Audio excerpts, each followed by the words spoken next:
You're listening to another episode of Rig Recon Live. I'm Bruce Quick alongside Jason Whitmire. And before we get started with today's episode and our guest today, make sure you follow us on social media at Rig Recon. You can find us on Facebook and Instagram. You can catch this podcast wherever you get your podcasts, including YouTube. And then, most importantly, make sure you visit rigrecon.com for all the latest apparatus content. A new episode is going to be coming out soon on our newest apparatus topic and pump controls in the ACE system by FRC. So, a lot of great stuff. Jason and I have over 10 episodes published this year and much more to come, including today's episode. So make sure you catch up on all the latest ones, turn on those post notifications as well. So today's episode, super excited about it. I think it falls right in line with Recon and kind of our mission and what we're doing. We're joined by Cole from Fire Training Directory today. Cole, really appreciate your time. Thanks for coming on. And maybe if you just want to start giving us a little bit of background about yourself, your experience in the fire industry for all our listeners. Yeah, well, first off, thank you for having me. My name is Cole Klein-Waltrink. Above anything that I do in the fire service, I'm a husband and a father first. So give a shout out to my wonderful wife that supports all these crazy endeavors and my two wonderful boys. But before actually getting into the fire service, I was a middle school teacher for 6 years. So that's kind of where the technology background comes from. But in 2019, I started part-time. That's where I really found my passion in the fire service, and then quickly made that transition over to full-time in 2020 during COVID, which was kind of crazy. But I've been at the same suburban department just outside Des Moines. Since then, we run roughly 3,500 calls a year. Was just recently promoted to fire lieutenant. In fact, last shift was my first company officer shift. Congratulations. Thank you. In addition to that full-time role, I instruct out of the local community college for fire and EMS stuff, as well as work part-time at another suburban department. I write a monthly training column for the Iowa Firefighter newspaper. That's been a lot of fun, and it's really interesting to take my thoughts and actually put them on paper. I guess that's pretty much me in a nutshell, I guess. Yeah. Awesome. So the main reason we hooked up today was to talk about the Fire Training Directory, and it's a website that you run, and I believe you started it. So why don't you give us the background on how did you get started on the Fire Training Directory? Like, what prompted you to do this, and then how is it developed, and what do you feel are the features and benefits that it brings to the industry? Yeah. So a couple of years back, like I regularly attend outside trainings. I really enjoy going and learning, but then also just connecting with other firefighters and networking. But I felt even though I was pretty well connected in the fire space, there were still like trainings in my own backyard that I was missing, and just because I wasn't hearing about them. And I think I also have done some teaching with a company called Road Training Consulting. I had to step away because with 2 kids, it just got to be too much. So I saw on their end too, like we really relied a lot on social media and word of mouth to notify people of these trainings. And that just didn't make sense to me why there wasn't just like one central database that firefighters could go to and search. And then, on top of that, firefighters at my own department or that I networked with would be like, where do you hear about all these trainings? And giving them the answer with social media, like, wasn't really helpful, right? I couldn't really point them in one direction.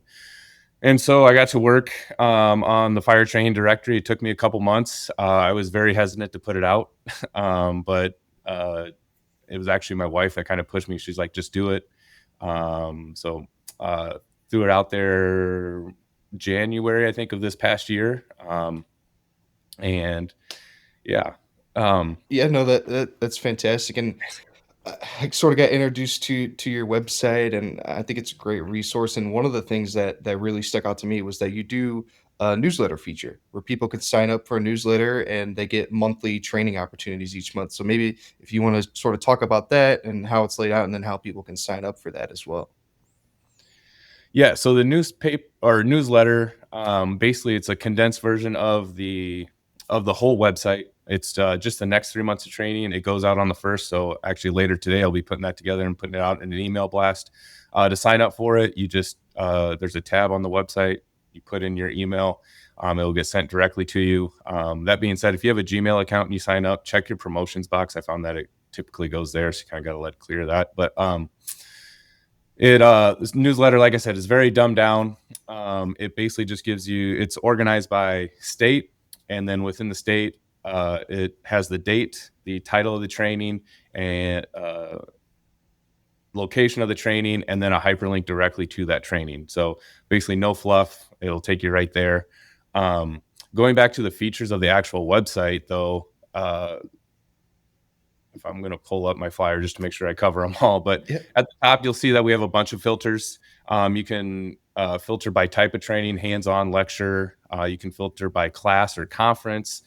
You can organize it by state, by month. And actually, we just added Canada as well in the past couple months. And then one feature that a lot of people don't know about, but when you first open the website, you know that it'll come to a white screen for a couple seconds, and it's because it's loading all that information that's on there. Right. But because it loads all the information, you can actually use your computer search feature. So on Mac, Command F, or on Windows, Control F, to search keywords on the entire database, which has been really helpful. And then all the flyers or pictures associated with the trainings, if you actually press on that, it will take that flyer and blow it up into full screen, so you can see all the details from the actual instructors and conference hosts, and then you can download it and everything else. And then also you'll see on every training there's a little icon. It's like a black circle with an eye in the middle, and that basically just allows users, if they find an inaccuracy, because this is a crowdsourced platform and relies on people to submit trainings, and we try to do our best to verify accuracy, but obviously with the sheer mass, like, stuff is going to get through. But that icon allows users to, if they notice a discrepancy or inaccurate information, they can report it directly to us, and then we can make sure that we get that fixed as quickly as possible. So you transitioned me right into a perfect question there. We've got a lot of listeners that do a lot of training, and obviously this is a great resource for them. We've also got a lot of listeners. You're one person. You can only look at so much social media and search so many websites. We've got a lot of listeners that probably have training in their own backyard that they may not see listed on there, and it helps everyone if they can help get that on there. So what is the process for someone to submit a training to the website? Yeah, thank you for asking. So again, on our website, one of the tabs is submit a training. You just go out there, there's a flyer or a form that you fill out. I tried to keep it very simple. So if the question or the part of the flyer has a star next to it, it's required. There's options to put more information on there if you would like. But I tried to keep it very bare bones to make it as easy as possible for firefighters to get it in there, and it doesn't take much time. I say that you could probably get training uploaded in under 60 seconds. So the one thing I will say about that, though, is it usually is easiest if you do it on a desktop versus trying to do it on a mobile device. And that makes sense with a lot of things. But you left out one really important thing for firefighters to know. It's free. Like, yes. You're not charging these people to list trainings. Yeah, absolutely free. And I always want to keep it free for the end user as well as the instructor in conferences. This is just about getting firefighters together and finding those trainings. That being said, if you don't mind, I would like to pitch advertising, because it does cost me money to keep this website up and running. Yes. And then also, if you submit a training, I send you some stickers with some fire training directory stickers, just as a thank you and to kind of help spread the message as well. So basically, all advertising just goes to cover those costs. It doesn't go into my pocket at all. That's not what this is about. That being said, if anybody is interested in advertising our newsletter, as you'll see, there's some banners there with companies that are hyperlinked directly to those websites. That's one way. We'd also be open to doing social media posts to plug your training in particular on its own outside of the Monday drop. So yeah, just reach out to us via email and we'll get something set up. It's $10. We try to keep, again, that as cheap as possible. But yeah. Yeah, I was gonna say, when someone, because we've done this, we've submitted our rig recon trainings on there. So when someone submits that training and then it gets approved, you do like a Monday drop on social media where you highlight either, and correct me if I'm wrong, either the new trainings that have been submitted or trainings for that month coming up. Correct? Yep. So, like you mentioned, Rig Recon was nice enough to upload all of your guys' training. So, because you guys were the instructor, the host that uploaded it, we then feature you on the following Monday drop, where every Monday we put out a social media post, and inside of the description, it's similar to kind of the newsletter, where it gives the training title, date, who's putting it on, and then a link directly to that registration. So as firefighters are scrolling through, they don't need to actually go to our website. They just click on the description of that social media post, and they can go directly to that website. So kind of another added incentive to for the instructor to upload it, because I would say right now we're at maybe 85-ish% of the trainings that you see online are uploaded by our, I call us the submission team, but it's really just me and like three other firefighters that in our downtime are just uploading stuff. We have a group chat where we're sending each other stuff, and then when we get time, we upload it. But we really appreciate, guys like Rig Recon. The state of Iowa Training Bureau is uploading all of their stuff now, which is awesome. IFSI is uploading all their stuff. So uh, the more that we can get of that, and the less work that we have to do on the back end is kind of the goal. That being said, I will say, anytime somebody submits one of those, the online flyer, we do have to approve it for it to get submitted. So on the back end, we just verify dates and that the URL works. Right. Sure. Too much spam out there. You can't just let everything Yes. fly up. Yep. Yeah. Yeah, exactly. And I want to sort of shift here because we're talking about training. I think that's huge. And like you talked about in your background, you're really involved with it. A- as an instructor, as you're doing trainings, maybe break down some of the trends you're seeing with training in the fire service and how training has sort of evolved over the years that expands just beyond the drills you're doing when you're on shift, or maybe that extra training that your department is offering on the weekend or whatever. Yeah. I still think I'm fairly new to the fire service. But from what I've seen is everything seems to be data driven now, which I think is awesome. The work through UL and NIST, but then even firefighter rescue survey. I haven't taken a search class where the data from firefighter rescue survey hasn't at least been mentioned, which I think is awesome. Um, and then I've also seen recently a shift towards like mental health and resiliency training, which I think is awesome. Um, and then just from talking with other firefighters, it always seems like there's a thirst for leadership training. Um, I would say that it's out there for sure. You got to go seek it. I'm been really blessed with my department. We have a wonderful OIC program, but it always helps to supplement with the outside training as well. One thing that I think is really interesting, actually, the last training that just got uploaded is one of these, but the 24-hour or like the night trainings are starting to become more popular, which is kind of interesting. I haven't attended one yet, but I know Basil Ibrahim has his One Bad Tour. Rick George has his Tactical Resiliency, and I forget the name of the one that was just uploaded, but it's an extrication or a rescue class that starts at like 4 o'clock in the afternoon and goes till midnight. So it's kind of interesting concepts, and I'd like to test out one of those as well. It's leadership is always one that I would agree with you. We see a lot of requests for leadership types of things. I'm from the volunteer side of the service, so recruitment and retention is huge for us. Yeah. The volunteer fire service is just shrinking away. If you look at some of our numbers, you'll see numbers that people. It's funny. We always feel like we need to boast our numbers and say, "Oh yeah, we've got this huge volunteer fire service." Yeah, and their average age is in the 50s. Yeah. I mean, we need younger firefighters, and training is critical because when I started, and I don't even want to say how long ago it was anymore because I'm getting to that age, but when I started in the volunteer fire service, you filled out a piece of paper and you could pretty much jump on the rig that day and go fight a fire if you wanted to. Hmm. We took it a little more serious than that. I mean, we made sure you had some basic training, but you didn't have to have a certificate. Nowadays, I think pretty much nationwide, they have to take at least that first class. And I know I'm in Pennsylvania, in the state of Pennsylvania, that's 160 hours for that Mhm. first basic firefighting. That's a big thing to ask a young guy. So it's great that you're putting this out there where maybe they can't get it all in one shot in one place, but they can look for other places for that training. Yeah, that's a great point. Thank you for bringing that up.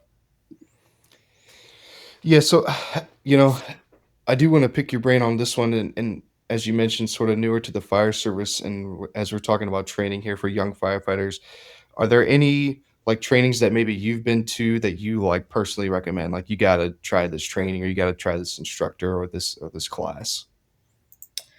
Uh, yeah, I got a couple. I'm going to first tell you about the first training that really ignited my passion in the fire service. I mentioned that I taught with Rogue Training Consulting, but before that, I was a student.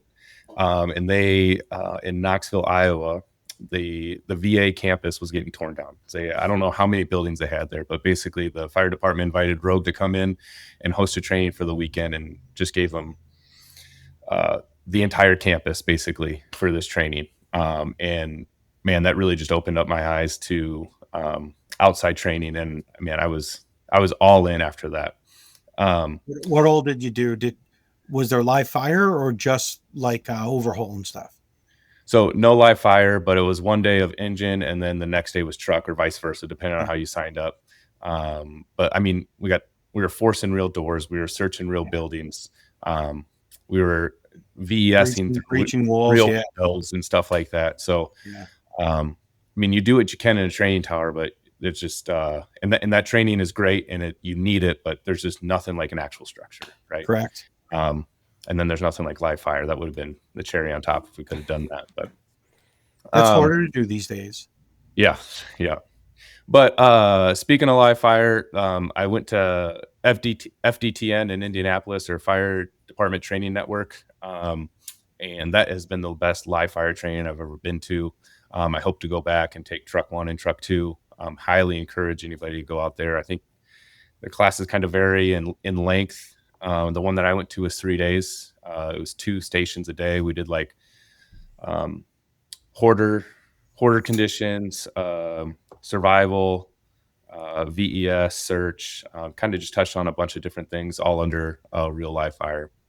Um, Boy, hoarder conditions had to be interesting. yeah, yep, um, yeah.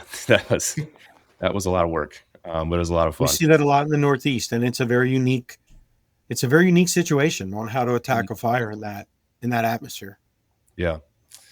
Um, and then two conferences in particular was firemanship last year. Went out, absolutely love that. Going out again this month now, and I mean the big show FDIC Yeah, is always a good Sure. time. So yeah. Have you ever had the opportunity to do a flashover simulator? yes, yep, a couple times. Actually, I did one at FDIC. I Yeah, and I think the neat thing with flashover, it has nothing to do with attacking a fire, but it really, I almost think it should be an entry level class because if you sit in there and you can't take that heat and you panic, let's face the facts, this job isn't for everyone. And I'm not talking whether it's a job or you volunteer, it's not for everyone. But there are so many other things that in the volunteer service a person could be doing. They could be helping in other ways, but it's critical to learn that they don't want to be in there in a controlled environment and not when they're backing someone up on a hand line in a building. So I thought the flashover simulator really gave you that ability to expose someone to extreme heat and make sure that they're not going to panic and lose it.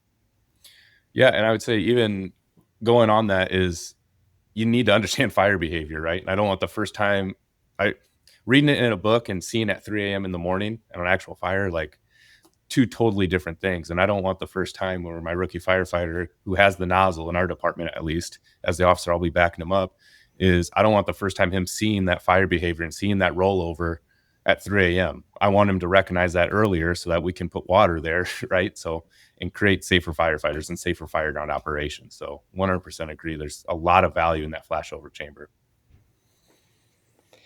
Yeah, so again, I think we've covered a lot of great things, and I want to sort of circle back here to the the main point, right? The fire training directory. So, as we sort of wrap up here, Cole, maybe if you could, uh, one, firetrainingdirectory.com, right? That's the place to be. That's the place to go.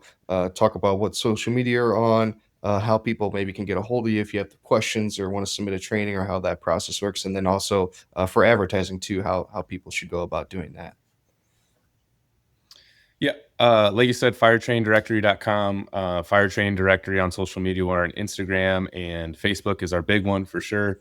Um, Newsletter and contact information is again all on the website.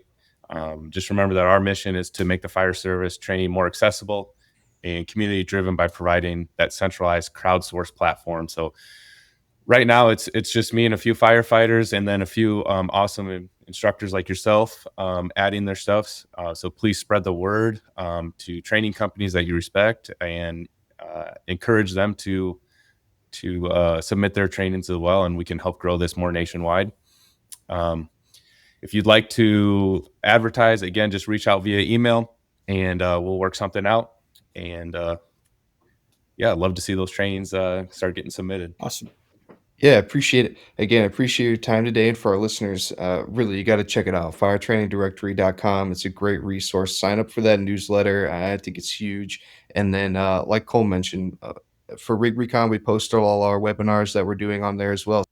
We did have some technical difficulties at the end. However, this does wrap up another episode of Rig Recon Live featuring Cole from firetrainingdirectory.com. A great episode and a great database of trainings across the country. They even started including trainings in Canada now. I highly recommend you go check it out at firetrainingdirectory.com. It's free to use. It's free to submit a training as well. If you have any questions or want to get involved with advertisement, make sure you hit that contact button on their website. You can find this podcast wherever you get your podcasts, including YouTube. Make sure you follow us on social media at Rig Recon. And most importantly, visit our website, rigrecon.com, for all the latest apparatus content and our new apparatus topic on pump controls featuring the A system by FRC. Until then, spec the best.